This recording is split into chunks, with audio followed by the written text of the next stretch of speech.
Esta noche en Punto Rojo hablamos con Ariel, miembro de la unidad de élite del ejército israelí en la que se basa la serie Fauda. Las acciones, los objetivos, los motivos.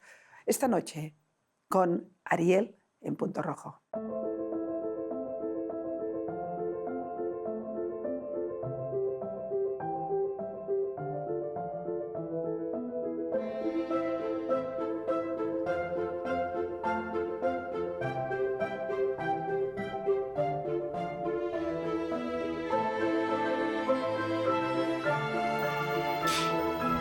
Hola Ariel. Hola Pilar. No voy a dar tu apellido, no vamos a identificarnos más de lo que ya... porque vienes a explicarme una historia que tiene que ver en el fondo con la clandestinidad. Tú has formado parte de la unidad de élite que conocemos, de alguna manera, todos los ciudadanos del mundo a través de una serie muy famosa que es Fauda. ¿Tú eres Doron? ¿El Doron real? No. Doron es un personaje de la ficción, de la drama de Hollywood. Pero la serie de Netflix que se ha hecho muy famosa efectivamente está basada en historias reales, basada en el hecho de que hay muchas cosas de la serie que nosotros identificamos como totalmente reales. Sin embargo, también hay mucho que es totalmente ficción. Todo el aspecto drama, relaciones interpersonales, temas emocionales, eso es ficción, eso lo hicieron para que la serie sea más popular. Pero la manera en que realizan las operaciones mismas que realizan, esos son historias reales a tal nivel de que me acuerdo la primera vez que veíamos un episodio, yo le decía a mi esposa, y ahora va a pasar esto, o esa persona va a recibir una bala, o algo va a pasar. Y yo me decía, pero ¿cómo puedes saber qué va a pasar? Yo estuve ahí. Están contando nuestras historias. La manera en que entran, la manera en que caminan, la manera en que realizan, la manera en que se ubican dentro del auto cuando están saliendo a una misión, así tal cual es la unidad. Explícame, a ver, tú has formado parte de una unidad de élite del ejército que tiene que ver con temas antiterrorismo, entiendo. ¿Qué unidad es esta? ¿Podemos conocer el nombre? ¿Cómo se llama? ¿Qué es? ¿Es la unidad más de élite? ¿Pertenece al ejército? Explícame un poco. Es una unidad que pertenece al ejército, más recibe instrucciones directamente de las organizaciones de inteligencia de antiterrorismo a nivel nacional. Se trata de una unidad relativamente joven, fue creada en los años 80, lleva el sobrenombre la terminología, lo llaman la cereza. ¿La cereza? La ¿Por cereza. qué? Porque hay un refrán viejo que hablan de como la crema de la crema o lo mejor que hay, la cereza que va por encima de la crema, la unidad se llama cerezas porque somos lo que va por encima de la crema. O sea, ¿sí? sois la crema del ejército. Algo así, cuando era joven y guapo. La unidad fue creada con el objetivo de preparar a un pequeño selecto grupo de soldados élite para poder realizar operaciones que hasta ese momento eran ficción, que específicamente, de manera más quirúrgica posible, con el objetivo de poder alcanzar cualquier objetivo que nos dirija los políticos o ¿sí? los que toman las decisiones, sin tener que causar mayores daños a terceros. Es decir, Hablamos de infiltración. claro, si la idea es que tenemos que capturar a una persona con vida o tenemos que acabar con una persona por las acciones que ha realizado, es muy fácil, o hasta ese momento era muy fácil, levantar un helicóptero, tirar un misil por medio de un tanque o algo por el estilo, destruir un edificio entero y asegurarnos de que esa persona ya no esté más en esta tierra. Lamentablemente, esa manera de trabajar también genera daños a terceros. ¿sí? Podrían caer sus familias, sus hijos, sus vecinos o demás personas inocentes que no tienen ninguna culpabilidad de haber hecho nada. Por lo que se generó una unidad de personas que son entrenados y capacitados de poder entrar y salir sin generar daño a otras personas. ¿Eres la unidad quirúrgica? Exacto. La idea era que nosotros pondríamos nuestra vida en peligro, incluso ser peligro de muerte o de ser secuestrados, para poder asegurar el bienestar físico de los inocentes terceros que están alrededor, ¿sí? En gran medida, el ejército de Israel tomó una decisión de que nosotros pondríamos en peligro nuestros mismos soldados porque nuestros soldados en ese caso son menos importantes que los inocentes que están alrededor de un terrorista, sus hijos, por ejemplo. Siempre hemos dicho que los hijos nunca llevan la culpabilidad de las acciones de sus padres. Por lo tanto, un niño dentro de una familia palestina no tiene la culpa de las acciones que ha realizado su padre y por lo tanto no debería tener que sufrir las consecuencias. Así que se generó una unidad que podríamos entrar y salir sin que ese niño ni siquiera se dé cuenta de lo que ocurrió, para poder asegurar que ese niño pueda seguir creando una vida Y esta es lo la más feliz unidad de posible. los cerezas, que es la que de alguna manera explica en Fauda las diferentes temporadas, habla de esta unidad concreta. Tú has formado parte durante muchos años de esta unidad. ¿Cómo consigues llegar a ser, tú y cualquier ciudadano israelí, entiendo que es una unidad de élite, la élite de la élite, la cereza del pastel? ¿Cómo se consigue llegar a ser? Las pruebas son muy duras, la selección es muy compleja. Sí. ¿Cuánta gente se presenta? ¿Cuántos se escogen? Todos los años se enrolan decenas de miles de jóvenes israelíes al ejército por ley, ¿sí? Es parte del ejército obligatorio. Desde el día que llegas te identifican de acuerdo a sus habilidades y tú puedes solicitar llegar a diferentes pruebas. Y en base a los resultados de las pruebas te van enviando a pruebas adicionales hasta que puedes llegar a ser piloto o a ser un soldado un cocinero. ¿Sí? O también hace falta conductores de camiones y hace falta el ejército necesita también sastres que puedan trabajar en preparar los uniformes. Hay algo importante para todos y todos son importantes. Hay algunas personas que tienen algunas habilidades y otras que tienen habilidades distintas. Y hay personas en las que vale la pena invertir más y hay personas que vale invertir menos. Hay personas que tienen más motivación o ganas o ideología. Hay un viejo dicho de uno de los dirigentes de la Fuerza Aérea hace unos años atrás que dijo de que en la teoría todo ser humano que tiene las habilidades básicas podría llegar a ser piloto, pero no necesariamente logremos convertirte en un piloto exitoso en 9 meses. Así que hay que ver quiénes son las personas que vale la pena invertir en ellos. ¿Y qué habilidades te muestras para poder formar parte de un grupo de élite de esta naturaleza? ¿Tú mismo decidiste tú? ¿Te lo ofrecieron? Yo no sabía que existía ni siquiera la unidad. Es una unidad clandestina, es secreto. Ya no. Bueno, Fauda cambió eso. Yo no sabía, pero me seleccionaron a mí. Principalmente, yo diría, ¿sí? Porque yo también luego participé en la selección de otros soldados para la unidad, en que lo que nosotros buscábamos no se refiere específicamente a una habilidad física, más un aspecto de resiliencia emocional y flexibilidad de poder enfrentarse a cambios de lo que estaba planeado y tener la habilidad de coeficiente para poder ser una persona que tome decisiones inteligentes en momentos de mucha presión. Claro, porque entiendo que tú puedes tener una idea de filtración, por ejemplo, en Gaza, pero al mismo tiempo todo lo planificado puede cambiar al piloto y tienes que tener mucha capacidad para reaccionar, encontrar alternativas, hacerlo distinto y tal. La resiliencia emocional, me decías, la capacidad de... Pero a partir de ahí, a ti te escogieron, por tanto. A partir de ese momento empiezas, imagino, una cantidad de pruebas. Es decir, ¿cómo va la selección? ¿Me podrías dar un número de cuántos se presentan y cuántos se escogen, por ejemplo? Según los números que nosotros trabajamos en aquella época, se hacen 10 pruebas anuales. Cada prueba se presentan unos 4.000 personas. De esas 10 pruebas, de 4.000 personas, ¿sí? 40.000 personas, se eligen a uno de cada 1.000, 40. De esos 40 que comienzan el entrenamiento, van a terminar siendo seleccionados 12. Es decir, ¿De 40.000? 12. Sí. Hay sea, lugares para 12 en el equipo. ¿Tú fuiste uno de los 12 escogidos aquel año, de los 40.000? Correcto. ¿Cómo es el entrenamiento?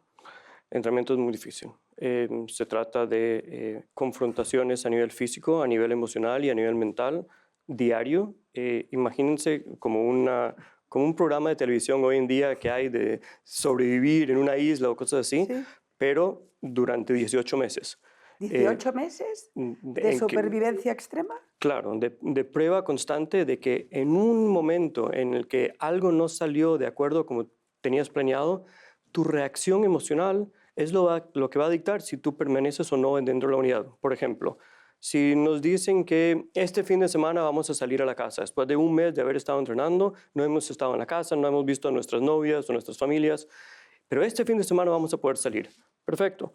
Nos dicen que el viernes en la mañana vamos a poder salir y vamos a poder quedarnos afuera hasta el domingo. Hermoso. Eso sería el entrenamiento. ¿Te pasó eso? Claro, entonces uno hace planes, quizás compra entradas para ir a un concierto, habla con todos sus amigos, llega el viernes en la mañana, nos levantamos, nos bañamos, nos vestimos guapos, estamos listos para salir y nos dicen, mira, hubo un cambio de planes, ya no se van, se tienen que quedar y tienen que limpiar la cocina.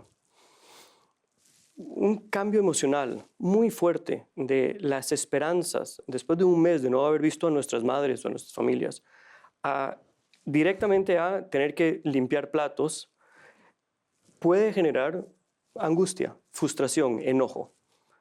Eso es lo que estamos buscando. Queremos ver cómo una persona puede enfrentarse a un cambio tan drástico emocional. Habrán los que dicen, ay, no puedo más, y si quieren ir, perfecto. Muchas gracias. ¿Y dureza, por ejemplo, del estilo de dejarte solo, no sé, en alguna zona complicada, en los Altos del Golán, por ejemplo? En ese entrenamiento de 18 meses hay pruebas de esta naturaleza, de supervivencia extrema, con riesgo de vida. No sé si con riesgo de vida, porque siempre tenemos un médico presente en nuestros entrenamientos. Claro que hay muchos entrenamientos a nivel físico de dureza, desde aprender a luchar hasta aprender a sobrevivir en cuestiones de extremos, ya sea temperaturas, en fríos muy fuertes o en calores muy fuertes o mucho tiempo sin comer o cosas por el estilo. Eso es por un lado. Pero para mí, por lo menos, creo que lo más difícil es la dureza emocional.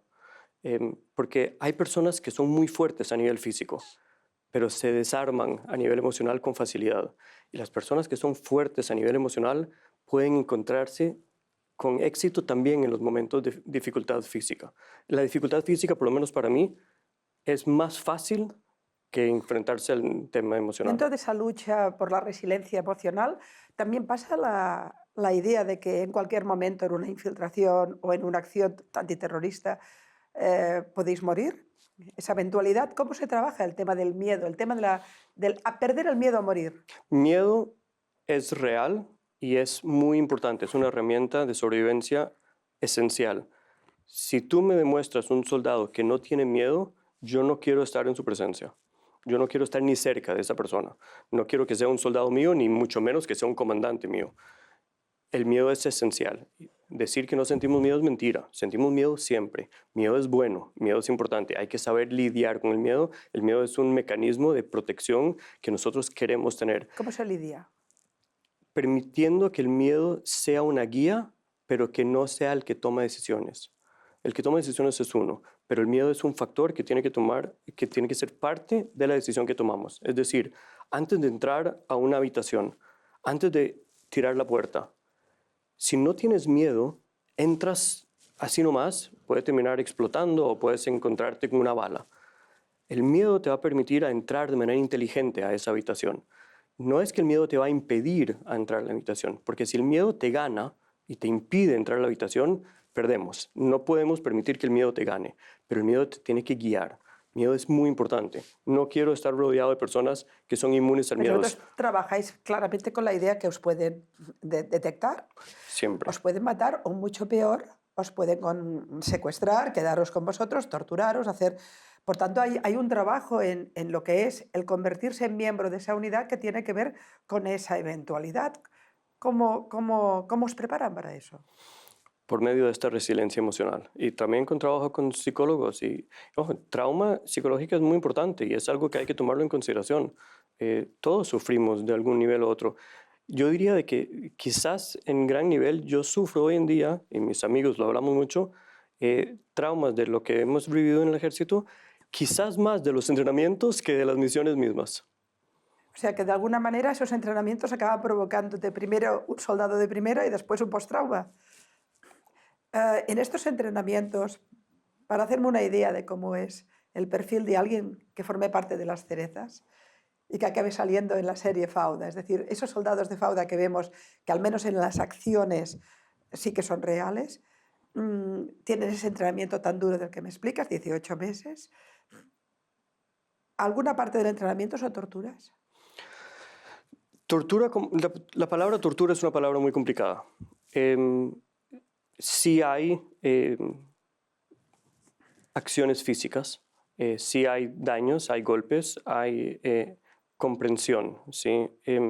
Hay una filosofía dentro del ejército, si no me equivoco, es en todos los ejércitos del mundo, y también en todas las artes marciales que conocemos, que te dicen que la primera vez que alguien te golpea en el triángulo, ¿sí? El triángulo son los ojos y la boca en la cara, te caes y ya no te levantas más. Nosotros vemos mucho en las películas que gente son golpeados fuertemente con objetos o con incluso brazos y siguen peleando como si nada. Eso es mentira. Cuando te golpean fuertemente en la cabeza, tú caes y no te levantas más. La primera vez, incluso tal vez la segunda. La tercera, caes, reaccionas, te ubicas, respiras y sigues adelante. La cuarta, quizás incluso ya no te caigas. La quinta, puedes seguir peleando. Para poder asegurarnos de que nuestros soldados puedan enfrentarse a una lucha contra un objeto, un terrorista, que en lugar de decidir levantar las manos y aceptar su destino con validez, tal vez decida que quiere luchar para terminar muriendo y llegar al paraíso donde lo esperan las 70 y resto de vírgenes que se supone que lo están esperando. Nosotros tenemos que estar capacitados de poder enfrentarnos a cualquier reacción que ese terrorista realice. Necesitamos poder estar listos y poder reaccionar y poder encontrarnos con la segunda vuelta. El contragolpe. Claro, para eso hay que entrenar, para eso hay que prepararse. ¿Cuántas veces te golpearon en la cara? Incontables. Antes era lindo. Antes era lindo. Me estás diciendo que para culminar tu entrenamiento, por ejemplo, en algún momento estuviste como si te hubieran secuestrado en una celda, con golpes, con todo lo que vemos en las películas. ¿Lo has vivido? Sí, de manera de entrenamiento, no en la realidad, en algo ficticio, que intentan obviamente hacerlo lo más real posible para tratar de hacerte sentir lo que llegarías a sentir y para estar seguro de que eso es lo que tú quieres, porque como te recuerdo se trata de una unidad voluntaria. Nadie me obligó a estar en esa unidad. Me obligan a estar en el ejército, pero no me obligan a estar en una unidad de fuerzas especiales. De estos 40 que comenzamos el entrenamiento, obviamente los 40 queremos estar en el equipo, pero durante el periodo de entrenamiento hay algunos que son sacados, ¿sí?, a la fuerza porque no dieron el resultado que esperábamos Porque de no ellos. aguantaron, no. Pero también hay algunos que salen porque renuncian a esto y dicen, esto no es para mí, muchas gracias, me esperaba que fuera diferente, no quiero que me sigan golpeando. Todo bien. Entonces también, qué bueno que nos dimos cuenta en el entrenamiento y que no nos dimos cuenta en la mitad de una Por misión. tanto, a ti ni te rechazaron ni te fuiste. Te Correcto. convertiste en miembro de esta unidad. ¿En algún momento de este final del entrenamiento, la parte más dura, perdiste la noción de quién eras? ¿Tuviste la impresión de que estabas en otro lugar? ¿Fue tan real, digamos, la situación como para perder el control? No, creo que uno de las herramientas que me ayudó a sobrevivir el entrenamiento es la resiliencia emocional que me permite recordar que esto es parte del entrenamiento, no es verdad, siga adelante, un paso más, un golpe más, una hora más sin comer, una hora más de frío, una hora más sin dormir.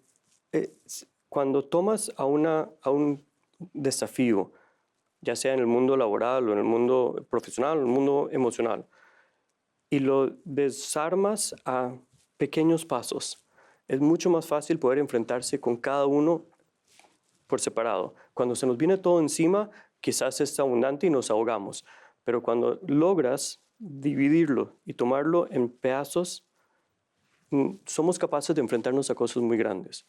Eso es uno de los motivos por los que yo creo que yo fui exitoso suficiente para poder llegar a esta unidad y lo que yo estaba buscando en los soldados que yo luego terminé siendo oficial de ellos. Cuando estás en el peor momento, te agarras a algo mentalmente para refugiarte ahí.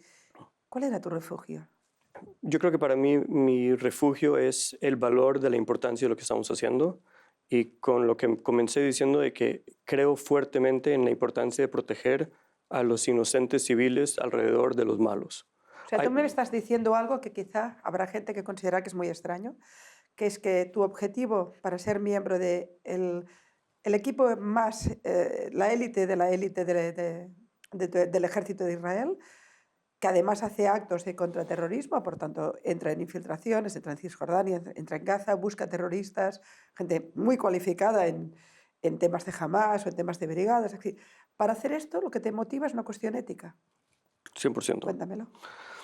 Hay personas malas en el mundo. Hay personas que buscan matar a inocentes, que buscan explotar buses de niños a camino a la escuela o restaurantes de personas inocentes. Hay personas en el mundo que han sufrido las consecuencias del lavado de cerebros religiosos fundamentalistas, yihadistas, que están convencidos de que si logran matar a niños inocentes, Dios los va a premiar con vírgenes. Eso es lo que de verdad piensan. Y nosotros tenemos que asegurarnos de que esas personas no tengan acceso a armas o a explosivos. Esas personas hay que asegurarnos para el bienestar del mundo entero de que no puedan andar libres. Así que alguien tiene que encargarse de ir a capturar o a terminar con estas personas. ¿Te eligen como miembro de esa unidad de élite? ¿Eres una cereza? ¿Cuál es tu función en esa unidad? En la unidad, en los 12 que arman el equipo, que conforman el equipo, cada uno tiene una Sois especialidad. 12 en el equipo. En Sí. Fauda se ven menos, supongo que por el En tema Fa- claro, Hollywood, ¿no? eso es uno de los temas. En Fauda, la idea es que puedas acercarte o conocer muy bien a algunas personas, entonces solo te demuestran 6, Pero pero en la sois realidad 12. somos 12. 12 personas forman el equipo. Por lo general, nunca estamos los 12 juntos, ¿sí? Andamos en grupos, 2, 3, 4, pero todos simultáneamente y todos ubicando unos a los otros y sabiendo cómo podemos apoyarnos en caso de que logren descubrir a unos o a los otros. Es como una especie de baile preestablecido, cada uno sabe exactamente qué es lo que tiene que ser él y qué es lo que tienen que ser todos los demás. Cada uno tiene una función o una especialidad y además tiene la forma del equipo, como si fuera la selección nacional de fútbol. ¿Sí? Hay algunos que son los que van a ser en la ofensa, algunos van a ser en la defensa, uno va a ser portero, uno va a ser entrenador, uno va a poner orden en el medio campo. Cada uno tiene su función, pero manejamos como un equipo. En mi caso, yo era el navegador. Eras Yo, el navegador. navegador. Eres el Uber, digamos. Bueno, o no, el GPS. Sí, el GPS. El Waze. En mi época todavía no había GPS así que teníamos que aprendernos de memoria los mapas. Mapas topográficos para poder llegar al sitio, desde cómo vamos a movernos los 6 o 7 kilómetros o 10 O sea, kilómetros. eres el que decías cómo entrabais en una infiltración, por ejemplo, no sé, en Jenin, pongo por decir algo, o en Gaza, Sí, y cómo se salía de ella. correcto. El problema es cómo salir que cómo entrar. ¿Por qué? Porque al entrar todavía tenemos toda la protección del clandestino, ¿sí? No nos esperan, así que la fuerza de la sorpresa está sobre nosotros, nos ayuda. Podemos entrar tranquilamente, tal vez en la mitad del día, tal vez en la noche, no importa, de acuerdo a la ubicación de la persona y qué es lo que está pasando a su alrededor.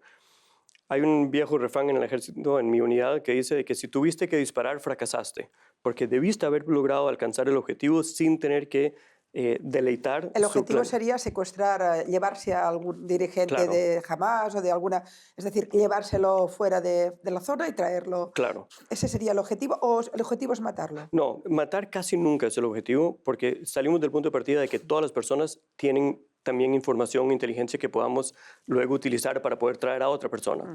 Así que nosotros no intentamos matar nunca. Es una reacción en caso de que una persona, en caso de que la función de la operación no funcione tal cual como estaba planeado, puede ser que terminen resultando personas heridas, pero ese no es el objetivo.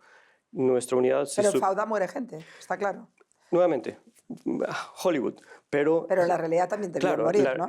porque en Fauda eligen, ¿sí? De las decenas de operaciones exitosas que realizamos, eligen algunas que han sido muy famosas, por lo general porque no salieron tal cual como teníamos planeado. Por ejemplo, la de los chicos que se secuestran en Gaza, que finalmente los acaban matando. ¿Esa fue real? Sí, pero por ejemplo te diría que el primer episodio de la segunda temporada hay un caso en que un soldado dispara a otro soldado. O sea que dentro... Fuego cruzado. Claro, yo estuve en esa operación. Yo me acuerdo exactamente cómo realizó. Yo sé quiénes son los que se equivocaron, a dónde fue el error, cómo aprendimos de ese error. Y luego ver esa misión, que para mí es algo muy emocional y muy difícil, verlo en la tele es complicado. ¿sí? Entiendo. Pero porque cuando uno sale a una misión o a una guerra, sabemos cómo las guerras se comienzan, pero no sabemos cómo terminan. Sabemos cómo inicia una misión, pero no sabemos cómo va a terminar. ¿Cuántos compañeros has perdido? Con tu respeto, prefiero no entrar ¿Pero has perdido en ese. compañeros? Sí, hemos tenido casos porque lamentablemente es muy difícil cuando nos enfrentamos a personas que prefieren morir, prefieren sacrificarse, incluso en muchos casos prefieren sacrificar a sus propios hijos y a sus familiares. Muchas veces se esconden detrás de sus familiares, es con la esperanza de que mueran juntos para que se puedan encontrar juntos en el paraíso. Y eso es algo muy difícil para nosotros porque de repente nosotros terminamos siendo los que estamos tratando de proteger a los hijos del terrorista de las acciones del terrorista. Es que estamos lidiando con psicópatas. Son personas que han sido lavados del cerebro de manera muy eficiente que ya no ven la realidad como lo vemos nosotros. Y es algo muy complicado. Por supuesto que no siempre tenemos 100% de éxito, pero la inmensa mayoría de las veces sí. Por eso es que casi nos enteramos de la existencia de la unidad, porque la idea es que podamos entrar y salir sin que nadie se diera cuenta.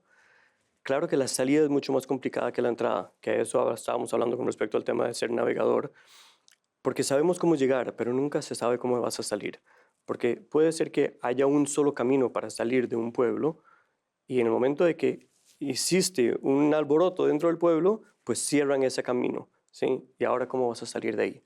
¿Cómo vas a Esa llevarte era al... tu función. Tu función era la salida alternativa a las muchas salidas que ya habías planeado, Exacto. porque además hablamos de zonas donde igual no hay calles o no hay mapas delimitados, es decir, estudiabas la topografía, tenías alguna mirada, imagino, debías estudiar los entornos, buscabas alternativas y una vez con todo preparado, igual tenías que decidir un cambio de registro. ¿Te ha pasado muchas veces esto? Sí, en el momento en que recibimos una orden de arriba, ¿sí? Nos entregan un sobre con toda la información que tenemos sobre el objeto al que tenemos que ir a traer. ¿Cómo funciona esto?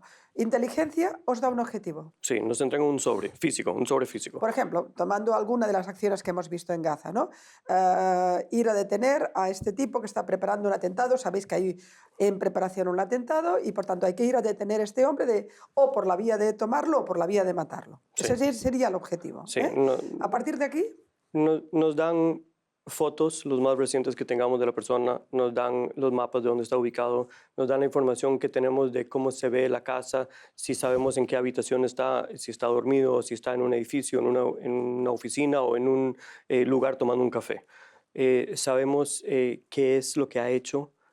Sabemos qué tipo de armamentos tiene, sabemos si anda solo, acompañado, qué tipo de guardaespaldas tiene, sabemos qué tipo de rango tiene. O sea, tenemos una imagen lo estudiáis más... al personaje Sí, todo su entorno. eso se tarda entre horas o semanas, de acuerdo al nivel de dificultad de la operación. Em, en mi caso, en el momento que recibimos el sobre, yo tomo los mapas y me voy a mi oficina. Trato de encerrarme en mi Es el mundo. ideólogo, el estratega de la operación, por tanto. Yo soy el estratega de cómo llegar y salir. La operación de cómo lo vamos a realizar adentro, hay otros equipos. Hay alguien que es especializado en entrar a puertas forzadas. Hay alguien que es especializado en comunicaciones. Hay alguien que está especializado en visión nocturna o Pero en... tu responsabilidad era entrar con vida y salir con vida. Sí, guiar al equipo para entrar y guiar al equipo para salir. Wow. Así que yo me iba y estudiaba los mapas, más que todo mapas de imágenes satélites, lo más actualizado posible, con unas lupas, tratando de memorizarme cuáles son por lo general eran entre 2 o 3 caminos para entrar, que me estudiaba uno particular y 2 suplentes. El tema es la salida. En la salida me tardaba el 90% del tiempo. Hay la salida que yo quiero, y en ese caso que no funcione, hay plan B, y hay plan C, y hay plan D, y yo tengo sobre mis hombros la responsabilidad de asegurarnos de que todos mis compañeros y luego mis soldados, cuando yo fui oficial, vuelvan a sus casas sanos y seguros. Es una responsabilidad muy difícil. Fuiste oficial del grupo. Yo, Dirigiste a los 12.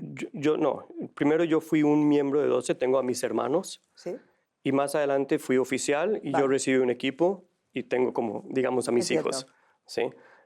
Por lo tanto, yo tengo una cercanía muy fuerte a 2 equipos diferentes. Mis hermanos y luego... ¿Cuántas veces como miembro del equipo y siendo el hombre que navegaba el que hacía la salida y la entrada, ¿cuántas veces tuviste la impresión de que no había salida? Hubieron casos en los que tuvimos que pedir ayuda. Em, el último, ¿Es como en entre- las películas? Llamar y decir que nos rescaten porque van a matarnos, ¿es así? más o menos, es cuando plan A no funciona, avisamos de que nos vamos a ir a plan B.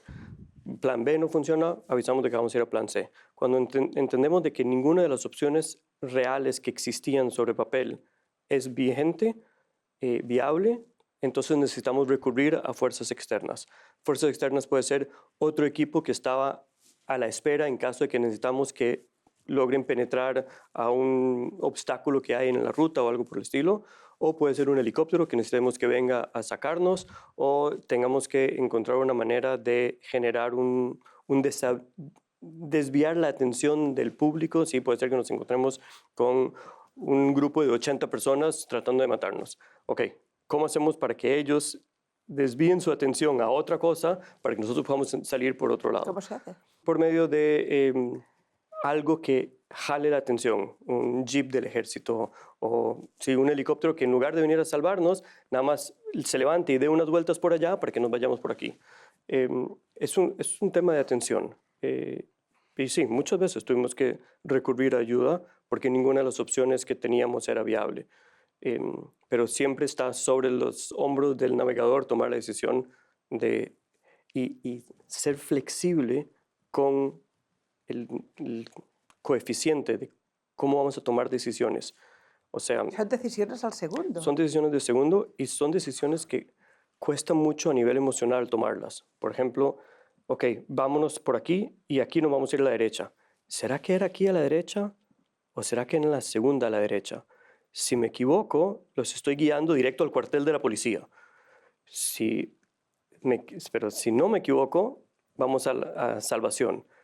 Y uno comienza a cuestionarse a sí mismo. ¿Estoy tomando la decisión correcta? Tengo que recordarme qué era lo que habíamos planeado, cómo se veía el mapa. Ok, ¿qué voy a hacer acá? Y si tomo la decisión equivocada, no solo es riesgo mío, es riesgo a todos mis Me compañeros. hablabas antes de que era una unidad, o es una unidad que tiene un altísimo grado de éxito.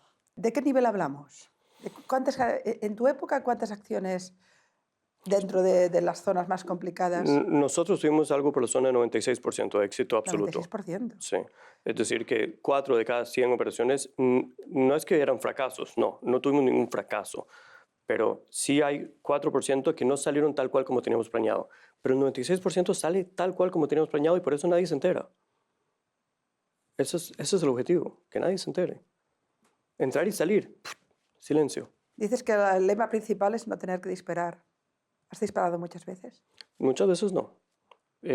Y yo tengo la suerte de poder tener una conciencia limpia también, de no haber causado daños a mayores. Sí hemos tenido que disparar, pero más que todo disparar al aire para alejar gente de nosotros. Pero habrá gente que también habrá muerto en estas operaciones. Hay gente que ha muerto, no a manos mías. Lo menciono porque yo sé que hay muchas personas que tienen que lidiar con eso. No es fácil.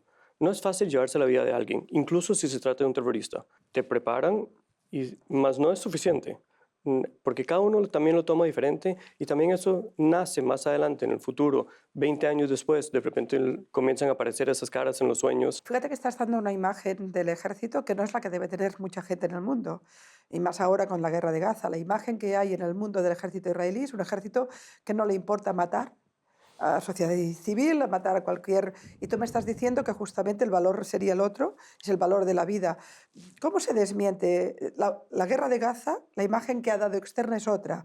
Entiendo que es tengo clarísimo que es por la cantidad de propaganda y de manipulación de la información que se da en el mundo, pero lo cierto es que esa es la imagen que se da. Y tú me estás diciendo, he formado parte de una fuerza especial contraterrorista y el objetivo era salvar vidas y no pero en Gaza ha muerto mucha gente. En las guerras mueren personas. Primero quiero hacer una separación entre operaciones en rutina y guerra. Guerra es otra cosa. Segundo, hay que tomar en consideración que estamos ahora hablando de un confrontamiento de ideologías. ¿Sí? Samuel Huntington hablaba del conflicto de civilizaciones. Sí. Tenemos una civilización, la civilización occidental, judeo-cristiana, en la que santifica la vida.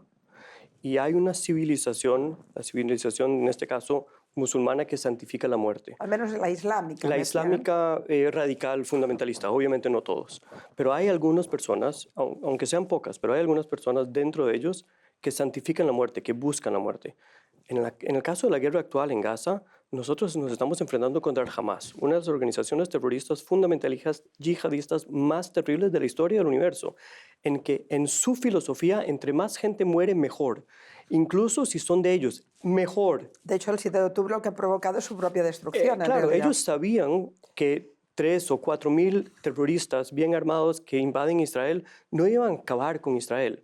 Es decir, ellos sabían que todo el daño que ellos estaban ocurriendo, el día siguiente sería regresado. El objetivo era la guerra. Claro, el objetivo era crear muerte. Y por eso es que pusieron sus cuarteles en hospitales y en escuelas y pusieron sus túneles debajo de zonas civiles. En lugar de alejarse de la sociedad civil, ellos se metieron lo más profundo dentro de la sociedad civil posible. Además de que tenían un ejército, es poco conocido que jamás tenía más de 40.000 activos y Yihad Islamía unos 10 o más, con lo cual hablamos de ejércitos organizados, no era cualquier cosa, pero a pesar de ello, la muerte civil ha sido mucha, ¿no?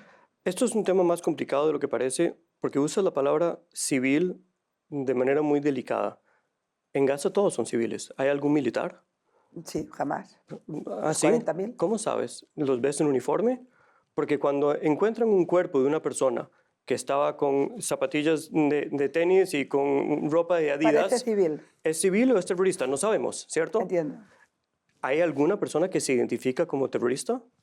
No, eso es justamente la diferencia, por ejemplo, entre el ejército de Irán y Gaza. Todos los muertos son civiles.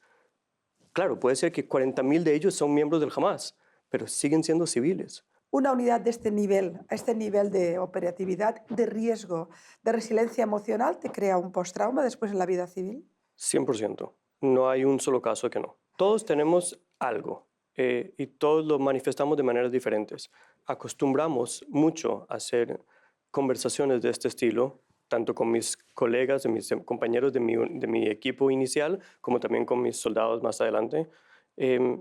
Y intentamos generar un espacio seguro en el que podamos hablar de los desafíos con los que nos estamos enfrentando día a día. Yo diría de que por lo menos la mayoría de los casos se tratan de temas de angustia, de dificultad. Claro que es muy difícil lidiar con temas de postrauma. Es real el postrauma y genera también casos de depresión, casos de falta de balance emocional, incluso de suicidio. Es muy difícil. ¿Algún suicidio ha habido? En mi equipo no, pero sí en la unidad. Sí, en la unidad. Y sí en el ejército. Traten de imaginarse un segundo lo que significa ser un miembro de la sociedad israelí, que todos somos militares a la fuerza, ¿sí? No lo elegimos así, pero durante generaciones tenemos estos post-trauma, ¿sí? Nuestros padres con el post-trauma de la guerra de los 6 días o la guerra de Yom Kippur en el 67 o en el 73, y luego nosotros con las primeras antifadas en el año 2000, 2006, 2014, y ahora nuestros hijos en Gaza, y todos deseamos que nuestros hijos ahora tengan un periodo, quizás una generación, sin tener que luchar. ¿Crees que al final de esta guerra, todo el cambio que ha habido en Oriente Medio, de golpe la decapitación de Hamas, de Hezbollah, la destrucción de Hamas, la caída de Assad, la humillación militar de Irán, hoy Israel es la potencia militar en Oriente Medio? Esto está claro, después del 7 de octubre ha cambiado el mapa. ¿Crees que esto va a llevar a una situación de seguridad y de tranquilidad en la región como nunca se ha vivido? Eso espero. Yo creo que la sociedad palestina se merece tranquilidad y prospectos para un futuro de seguridad y Eso pasa porque en Gaza no quede nadie de Hamas. destruir a una organización terrorista es una fantasía. Yo no creo que exista destrucción del Hamas. Ni sé cómo lo podríamos definir, porque como te digo, no es que pagan para ser miembros, no es que tienen un carnet de identidad. O sea, cualquier persona que decide ponerse una banda verde en la frente puede autodefinirse como Hamas en cualquier dado momento. O sea, no existe Pero destrucción. la estructura está destruida. La estructura está destruida, pero la ideología no se destruye. Bien. Y mientras la ideología exista, habrá uno que otro que le habrán lavado ¿Hay el una cerebro. salida para el tema palestino que acabe con la ideología? Yo soy un fuerte optimista de que los palestinos tendrán un futuro exitoso en el momento que logren liberarse del odio, del yihadismo, del fundamentalismo islámico. Cuando Gaza podría ser Dubái, y ahora que hay que reconstruirla, podríamos construir una hermosa Ramla en Gaza con ¿Con hoteles qué 5 autoridad? estrellas. ¿Quién mandará en Gaza? ¿Quién mandaría? ¿Quién sería el ideal de mandar en Gaza? Primero, creo que no debería ser la función de ningún otro pueblo intervenir en la autodeterminación de otro pueblo. Nosotros, en Israel, no deberíamos ser los que dictan quiénes van a ser los líderes en Gaza, de los palestinos, ni tampoco deberíamos intervenir en quién va a ser el gobierno de Irán. Eso es la función de su propio pueblo. Pero en Gaza ya se hizo, se dejó en manos de Hamás y hemos ido a una maquinaria de guerra. Claro, los que más han sufrido... Por tanto, Hamás, yo entiendo, por lo que he leído, que ningún país de la región quiere que Hamás mande en Gaza. Esto está claro, aparte de Israel y aparte de Estados No, y Unidos. los palestinos tampoco quieren que Hamás mande. Yo estoy convencido y también yo tengo muy buenas relaciones con muchas personas dentro del mundo palestino que también sufren bajo el mando del Hamás. Ahora hay una rebelión de un líder beduino dentro de Gaza contra Hamás. Correcto. ¿No? Y nosotros en ese aspecto intentamos apoyar a la población de Gaza a liberarse de la dictadura terrorista del Hamás y que puedan llegar a tener una vida, quizás incluso democracia, quizás incluso tengan el derecho de la libertad de poder elegir sus propios líderes. Se habla de una administración de algunos países árabes de la región en el posguerra para ayudar a la salida de Gaza. Hace falta, así como se realizó el Plan Marshall en Europa después de la Segunda Guerra Mundial, hace falta un plan de apoyo a nivel mundial para poder apoyar a la sociedad de Palestina. Primero, yo estoy a favor de generar una zona estéril, sin armas, una especie de campo de refugiados en donde sí pueda haber alimentación, agua potable y servicios sanitarios para la población a nivel general. Mientras se reconstruye Gaza. Claro, mientras Gaza se vuelve a construir. Sabes que la propaganda externa no va a ser esta, va a ser que es un Claro, campo... ese es el problema, que la gente incluso... Ha perdido Israel la guerra mediática, está claro, ¿no? La guerra mediática estaba perdida de antemano, primero porque al mundo, las redes sociales funcionan en base a algoritmos y los algoritmos se basan en cantidades. Y cuando estamos hablando de 30 billones con respecto a 15 millones, ¿sí? Para una persona normal en Argentina o en España o en Colombia, cuando abre sus redes, por cada comentario positivo a favor de Israel hay 400 comentarios negativos. Así que yo no puedo juzgar a las personas que generan una opinión negativa contra Israel, pues sus opiniones, con todo respeto, ¿sí? Las personas generan opiniones en base a la información que está a su alcance. Y cuando la información que está a su alcance es 400 veces más negativa que positiva, pues es lógico que generan una opinión negativa. Claro que cuando algunas de esas personas logran llegar a Israel, logran llegar a conocernos, logran verlo con sus propios ojos, cambian drásticamente de opinión, pero son muy pocos los que logran llegar. Por lo tanto, es muy difícil luchar contra la opinión pública en cantidades demográficas. Sí, Abba Eban, un embajador de Israel en las Naciones Unidas, dijo una vez que si el mundo musulmán decidiera pasar una resolución en las Naciones Unidas de que el mundo es plano, lo conseguiría. Tendrían suficientes votos para hacerlo. Pero ahora el mundo musulmán o el mundo árabe empieza a ponerse en la línea de los acuerdos de Abraham. Arabia Saudita, Egipto ha tenido posiciones diferentes a las que tradicionalmente se habían tenido. Parece que puede haber acuerdos incluso con un país tan grande a nivel de personas musulmanas como es Indonesia. Las relaciones con Siria son complicadas porque Siria es complicada, pero se han establecido diálogos bilaterales. Líbano se está liberando del tema Hezbollah. Parece que hay, y luego Irán está como está, que como tú bien dices, tiene que caer el régimen desde dentro, pero el régimen está muy tocado. Todo parece indicar que quizá vamos a un mundo diferente y quizá baje la presión sobre Israel si también baja la tensión bélica en la zona, ¿no? Hay dos doctrinas. Está la doctrina que dice encontremos la manera, el modus vivendi a nivel económico con el resto del mundo árabe y así vamos a solucionar el tema palestino. Acuerdos de Abraham. Por ejemplo. Y luego está la doctrina que dice... Israel como un hub energético, un hub comercial, un hub económico en la región. Esa sería la vía diplomática que puede resolver el conflicto. Claro, que podría generar que los países del mundo árabe que gozan de relaciones bilaterales con Israel por temas de agua, de energía, de agricultura. ¿Sí? Me acuerdo que Israel ha hecho florecer el desierto y los países árabes musulmanes en la zona encuentran que van a tener un serio problema en los próximos 20 años para poder alimentar a su población, Israel posiblemente tenga las soluciones.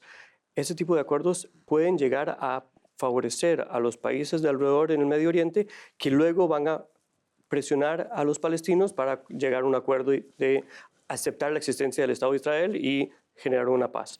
Eso es una doctrina, es la doctrina que lleva el actual primer ministro Benjamin Netanyahu. Para la estabilidad global de Israel, ¿no sería mejor que se retirara cuando acabe la guerra? Yo tengo el lujo de vivir una democracia en la que tengo también la habilidad de criticar a mis líderes políticos. Y tenemos la posibilidad de poder ir a votar. Y si estamos contentos con los líderes actuales, podemos seguirlos reeligiendo y si no, podemos cambiarlos. Yo personalmente soy bastante crítico al gobierno actual, no necesariamente a las acciones del primer ministro mismo, sino a la manera en que la coalición lo ha llevado tanto a temas como los acuerdos para liberar a los secuestrados. Si yo fuera el primer ministro, yo probablemente hubiera tomado decisiones diferentes, mas agradezco que no soy yo el primer ministro. No quisiera estar en la posición de ser el primer ministro de Israel en un día de paz, mucho menos en épocas de guerra. Es imposible. Ariel, estamos al final.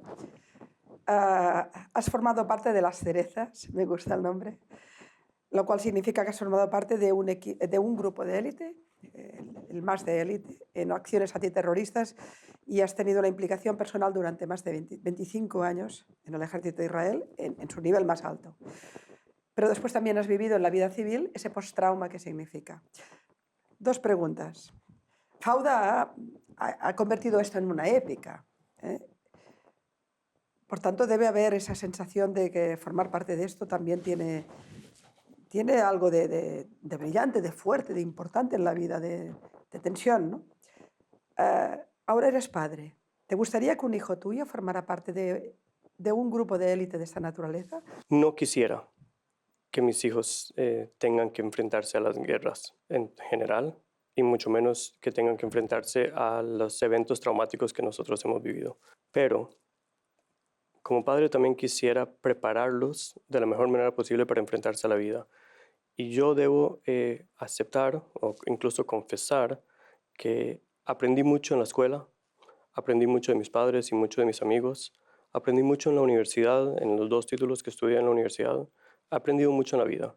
Pero las herramientas que utilizo día a día para ser un ser humano, para ser un padre, para ser un profesional, para dirigir en el ámbito laboral, esas herramientas las adquirí en el ejército. Yo le di mucho al ejército, pero recibí mucho más de lo que yo di. Todo éxito que he tenido en mi vida es gracias a lo que aprendí en el ejército, tanto las habilidades como lo que logré conocer a mis habilidades y a mis capacidades y a mis límites. Te llevaron al extremo. Me llevaron al extremo y me di cuenta que siempre se puede un paso más. Y que no importa en la situación en la que nos encontramos, hay que respirar, observar, crear un plan de acción y realizarlo. Y este tipo de lecciones se aprenden solo cuando llegas a este extremo. No se aprenden en las aulas, no se aprenden en las clases, no se aprenden en Zoom. Y le tengo mucho miedo a nuestros hijos, a las generaciones que han vivido la corona y ahora están viviendo la guerra. ¿Qué tipo de seres humanos van a ser ellos? ¿Qué tipo de adultos? ¿Cómo van a tomar las riendas de la responsabilidad ecológica, de la responsabilidad económica? ¿De qué tipo de seres humanos van a ser? ¿Qué tipo de padres van a ser? ¿Qué tipo de amigos van a ser? Es esencial eso. Yo no quiero que tengan que ir al ejército. Ojalá no hiciera falta ir al ejército. Sí. Pero si tienen que ir al ejército, ojalá que logren gozar de 2 de las cosas más importantes para mí, que yo las saqué de las cerezas. La primera es todo lo que yo aprendí sobre mí y mis habilidades y la fuerza que yo tomé.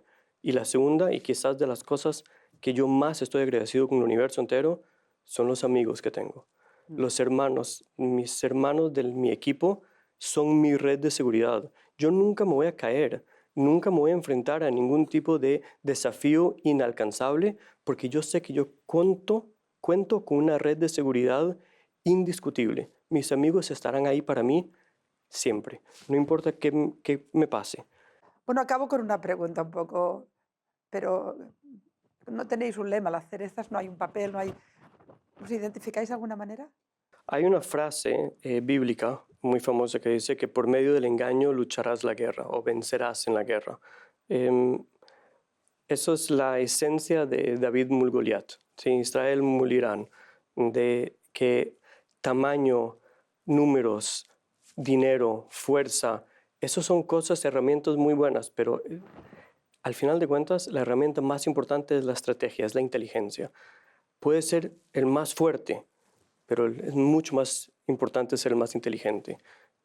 Si yo tuviera que decir quiénes son las personas que toman decisiones en el mundo, no son las personas que pasan todo el día en el gimnasio, son las personas que pasan todo el día aprendiendo y estudiando en la academia. La herramienta más importante es la inteligencia, por lo tanto tenemos que invertir en ella. Números y fuerza y armas y todo eso es importante. Lo más importante es quiénes son los que disparan, quiénes son los que toman las decisiones, quiénes son los que generan los resultados que nosotros estamos tratando de realizar. Por eso es que logramos ver que Irán, que tiene 7 diferentes ejércitos repartidos alrededor de Israel, desde Yemen hasta Siria y Líbano y dentro de Gaza, y obviamente el ejército iraní, que hay 2 ejércitos en Irán, ¿sí? la fuerza revolucionaria y también el ejército iraní, y todos los altos comandantes y todas las armas y las armas nucleares y los drones, y no, No. todo cayó como si fuera una pirámide de naipes. La inteligencia, David y Goliat. Y todo por una noche, ¿sí? El 13 de junio, que es una noche que va a ser recordada por la historia en los estudios académicos bélicos de cómo es que Israel, un país tan pequeño, ¿sí? Que es, ¿sí? Irán es 88 veces más grande que Israel y tiene 12 veces más el tamaño de población y tiene todos los petrodólares del mundo, toda la influencia y toda la fuerza y respaldado por China y por Rusia y pueden hacer lo que les da la gana. Y en una noche, este pequeño país, con miedo de ser exterminado, ¿sí? Porque Israel ha sido amenazado, es el único país que vive constantemente con amenaza de ser destruida, decidió tomar las riendas de su futuro y su destino y se encargó en una noche de acabar con los 20 toma de decisiones más importantes del gobierno iraní. Es algo incomprensible. Eso es David y Goliat. Eso es David y Goliat. Esa es la ¿Tienes fuerza un David y Goliat en el tatú o tienes algún tatú? Tengo un tatuaje de cerezas. Y ¿Tienes tengo, las cerezas sí, tatuadas? y tengo otro pequeño tatuaje que dice Carpe Diem, porque la vida es corta y hay que saberla disfrutar y hay que hacer todo lo que se pueda para vivir, porque santificamos la vida, porque esto es lo único que tenemos, lo que hay aquí y ahora, hay que vivirla de la mejor manera posible, haciendo lo mejor que puedas como amigo, como padre, como hijo, como ser humano, responsable por el medio ambiente, por la sociedad, por los valores éticos y morales que son, ¿qué tipo de mundo queremos vivir? ¿Para qué luchamos tanto si no vamos a asegurarnos de tener un mundo en el que podamos ser libres, en el que puedas amar a quien quieras amar y puedas decir lo que quieras decir y ser crítico del que quieras ser crítico, el derecho de la opinión? ¿Qué tipo de mundo queremos vivir? Ariel, luchando entre la muerte para luchar por la vida, ese sería el lema. Cuando acabe el programa, si lo tienes en algún lugar decente, quiero ver tus cerezas. Con gusto. Gracias.